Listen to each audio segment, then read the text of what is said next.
One. John Miglosh for the Wisconsin DMA and the International Society for Strategic Marketing. Well, some days I get overwhelmed with the quality of the news. Just really great news. And today, no exception. Let's start off with my friend Tom Fishburne, who I think is just great. And he's got a post on marketing innovation.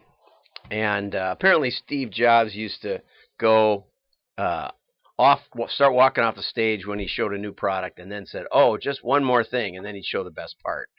And it got to be a thing at Apple. So now, and Tim Apple, that's his new name. Tim Apple did that when they introduced something a couple years back. But now one more thing is a new dongle, and I got a Lenovo, a new Lenovo, and for years they had a little round plug, and then they got a big round plug, and then they got a square plug, and now they got a little funny USB, some new kind of USB port that I don't know. And so I've got 5 or 6 of those, but you can at least get adapters. They're all the same power supply, so I have done that. But I understand that. I'm always amazed at how they keep changing them. They used a 3.5 millimeter headset plug or headphones plug, and then they changed to 2.5 millimeter for the smartphones, and then Apple or somebody changed to 3.5 millimeter back to that, and then they changed those, and all mine were obsolete. And it is a bit frustrating. Here's a parody product on how you can get all of the Apple dongles that would cost you $857 if you bought each of them.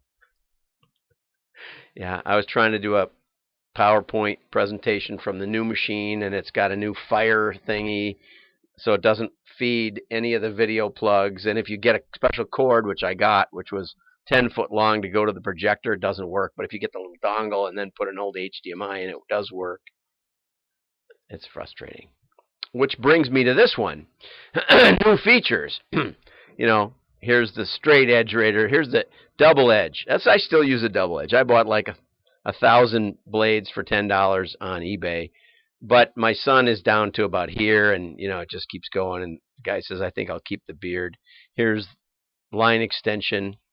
It was all based on a Harvard business article that said it's easier to sell more to an existing customer than it is to sell to a new customer. It's not always true. In fact, a lot of times it's not true. Most of the eBay vendors are always getting new customers, and they just get it there fast and charge the lowest price, and that's how it works. It's the way it works now that we can search for particular products.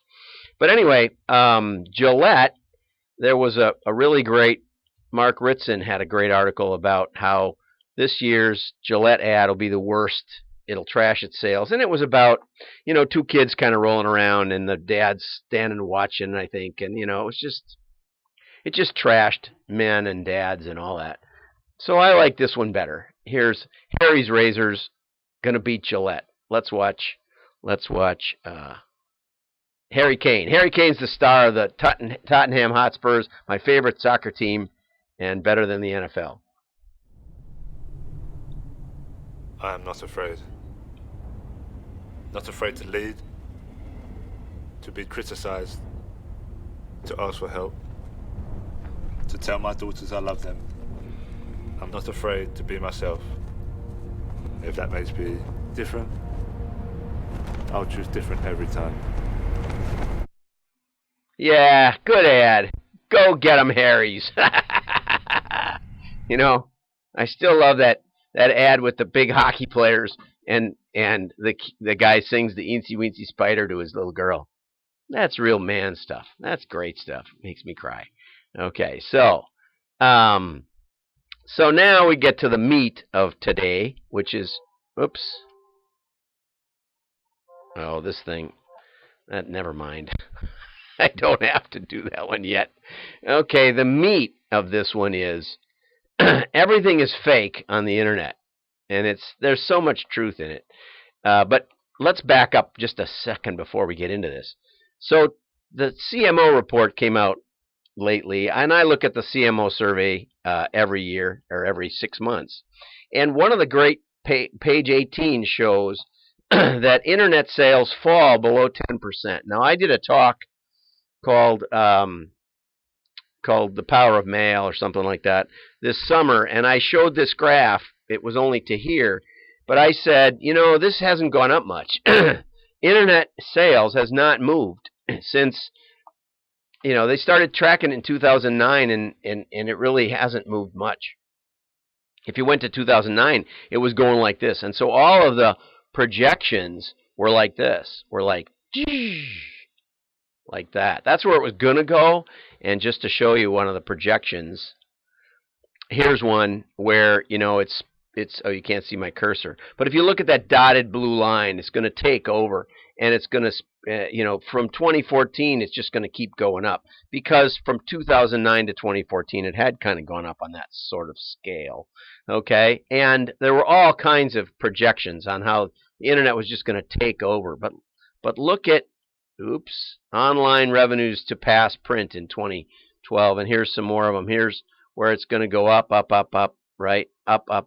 Everything's going to go up. It's going to go all over the place crazy. And guess what? I said this summer that it was flat, that it was pure flat. Okay?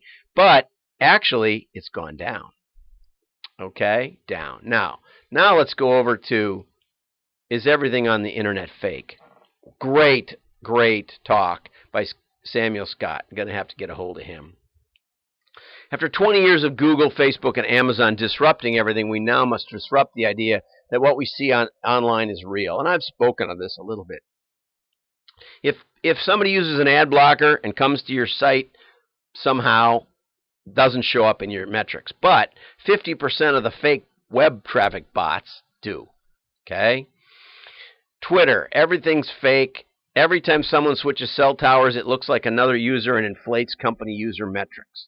Above there, it's talking about how you can buy 5,000 fake YouTube views for videos for as low as $15. There's viewer farms in China where they watch the same video over and over and over all day. The Washington Post found that 61% of Amazon reviews of electronics products were fake. We did that. There's that famous story about how a fake restaurant in London became the #1 restaurant in London because a guy knew how to write fake reviews. And maybe I'll find that one and post it. Instagram, Media Kicks created 2 fake Instagram accounts. One used images of a Los Angeles model. The second used free stock photos. Both of them were approached to be influencer marketing partners. Netflix said 45, anyway. But down here, this is where it gets good. There's all kinds of tips. This is a great article. Everything on the internet is fake. You can find it on the Drum. Procter & Gamble cut media spend by 50% last year. Digital media spend. Digital. Got it? Procter & Gamble cut digital media spend by 50% last year and saw a 2% increase in sales. Okay, I'm sure they spent it somewhere, but they didn't do it in 50%. Okay, the numbers are all fake. Metrics are bullshit. The agencies are responsible for enforcing good practices. Then there's a whole lot of stuff about how we should refuse to accept anything that Facebook or Google or anyone else tells us. Now, what's really scary is they're becoming the curators of the fake news. What is fake news when their whole platform is fake news, which many have said for a while. Okay, here, this is the greatest part. Take the tactic of direct response. Direct response is what I've been telling you the whole time. Okay, direct response, ROI. ROI. Okay, do direct mail, email, Google AdWords, or anything else you want to do. And then compare the results based on the cost. This is one example. Yeah, right. And don't do it the way, do it in holdout tests. Let's do it in holdout tests like Procter & Gamble. Let's see what works. And you'll find direct mail wins. And wouldn't that be something? Stop asking for the ROI. Can I make a request? Stop asking for the ROI of every single marketing activity. Okay, what they mean is benefit. No. What we mean, direct response means, what impact can you see? Can you see any impact whatsoever? Put your finger in a bowl of water, pull it out. And the result that's left, the whole, that's only marketing. There's only marketing. There is no such thing as traditional marketing or digital marketing. There is only marketing. Got it? I'm John Miglash. Share this.